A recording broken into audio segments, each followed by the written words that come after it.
Hey everyone, my name is Madelaine Bourdages and I'm a PhD student at Carleton working with Dr. Jessie Vermeer and Dr. Jennifer Pormanger. So my research looks at understanding the sources, movement, and fate of microplastics in aquatic environments. And a large part of my PhD work will be looking at the Mackenzie River in the Northwest Territories.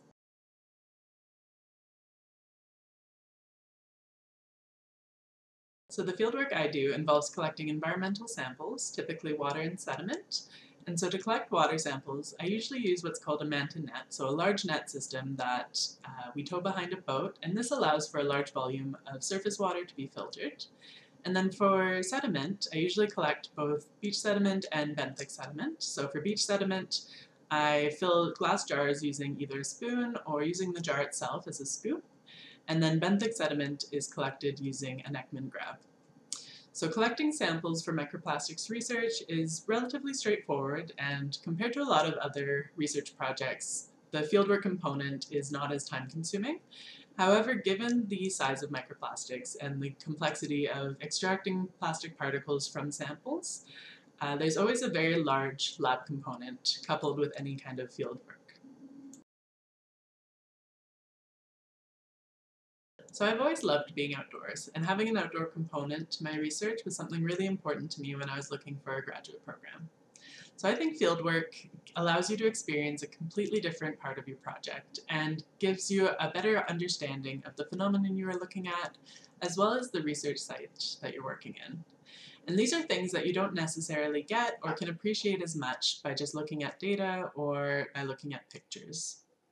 From my experience, fieldwork has also given me the opportunity to work with a research team, often involving people who are working on projects completely different than your own. And this sort of just adds to the experience of doing fieldwork by allowing you to learn about other research being done and participate in that kind of research.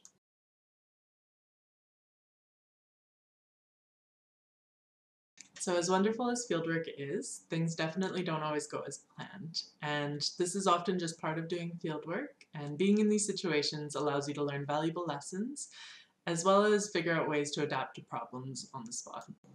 And so one story I have that I like to tell people is from when I was doing fieldwork for my master's, and I was collecting samples for microplastics along the Rideau and Trent Severn waterways. And I was working with another master's student from our lab who was looking at algae in the same waterways.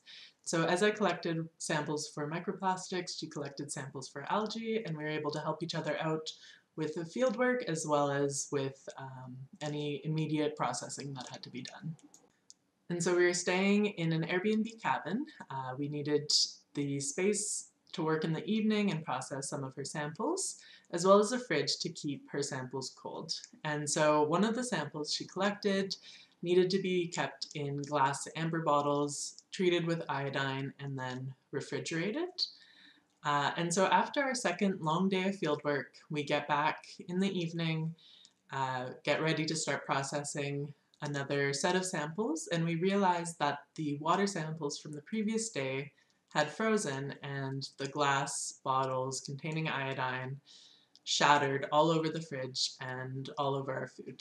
And so we had a huge mess to clean up. We ended up having to throw out a large part of our food, and then we had to add on an extra day of fieldwork so that we could go back to those sites, collect new samples, and yeah, so this was just an example of something that neither of us planned for, neither of us really thought would happen, but was a really valuable learning opportunity because moving forward, any place we stayed at in the future, we always kept a bottle of water in the fridge over the first night to make sure that the fridge wasn't too cold, and make sure that we didn't have this happen again. So, you know, at the time it was a huge inconvenience, but it ended up, you know, being something that we were able to laugh about in the future, and we were still able to have a successful field season that year. So I hope this has given you a little bit of an idea of what fieldwork can be and some of the benefits of doing fieldwork, as well as some of the challenges that can come with it.